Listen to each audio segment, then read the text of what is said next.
'Di ba sa Miyerkules may bago ng presidente. Oo. Kung yari niyaya ka ni Noynoy Aquino makipag one-on-one, magpapatalo ka ba sa kanya? Siyempre hindi, nanalo na siya, talagang tatalunin ko siya.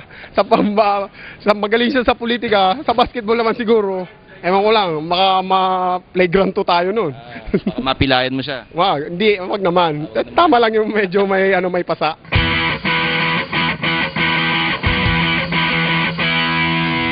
Kung papipiliin ka sa NBA team, saan mo gusto maglaro? Sa Lakers.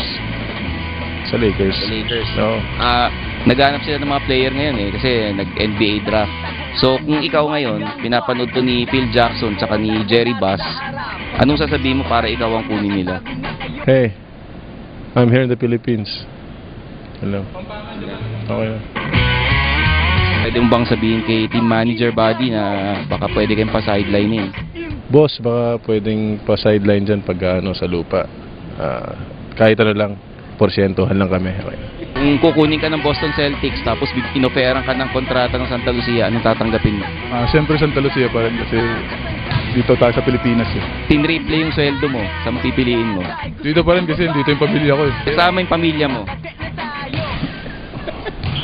Bahala na siguro. Di ba pwede pati mga teammate ko sa Santa Lucia, dalahin na rin doon. Total. Nadalin sila pero sila nasa economy class lang, ikaw nasa business class ka nakaupo. Di yata pwede yun parang sobrang... Di basta, dito na lang sa Pilipinas, okay na ako rito.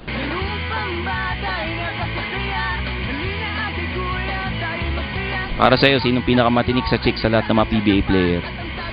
Si Gabi Spinas. Talaga? Oo. Pwedeng bigyan mo ng message yung mga chicks niya na 5 sila. Hindi, joke lang, wala yan. Okay. Ano yun, Shota? May asawa na kasi ako, hindi na pwede ako. Kung yari, maglalaro ka sa NBA, saang team mo gusto maglaro? Siyempre sa Boston. So kung nanonood ngayon si Doc Rivers at ini-interview ka niya, pinapanood niya to sa YouTube, anong sasabihin mo sa kanya para tanggapin ka niya? Hi Doc, if you want a championship ring again,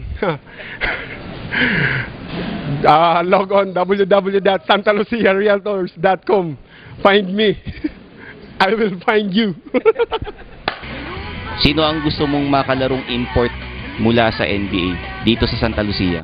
Kobe, I want you here in Philippines so I can play you one-on-one. Kobe, can you play one-on-one? One-on-one, not a three-point shootout, not a slam dunk, but one-on-one. One-on-one play, like one-on-one. Like 21. Hindi. Okay, papipiliin kita multiple choice ha. Anong gusto mong magkaroon ha? Anong A? Hindi. A, MVP award. Tapos? B, PBA championship. C, malaking kontrata. Siyempre, sa malaking kontrata na ako, naka-champion na ako. Siguro, malaking kontrata sa Santa Lucia kasi lalo ngayon expiry ako, so yun. MVP award, PBA championship, o gold medal sa Olympics? Gold medal sa Olympics. Bigyan ako ng malaking kontrata sa PBA. Basketball team pero hindi sa PBA. Saan? Yung mga inter-barangay, mga ganon. Balak maglaro sa mga inter-barangay. Wala. Kahit bigyan ako ng napakaling kontrata doon, maglalaro doon. Gold medal sa Olympics o malaking kontrata mula sa Santa Lucia? Gold medal pa rin sa Olympics. Yung NBA, tinayo ulit. Yung sa mga probinsya, papayag ka bang magpapirate doon? Ayoko, dito ako sa PBA. Kasi matatag na liga to, hindi basta-basta mabubuwag ng kakalaban dito. Gold medal sa Olympics o maglalaro ka sa Boston Celtics? Gold medal pa rin sa Olympics.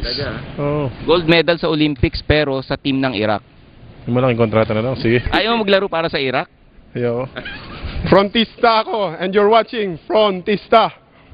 Yun lang? Front act. Front act.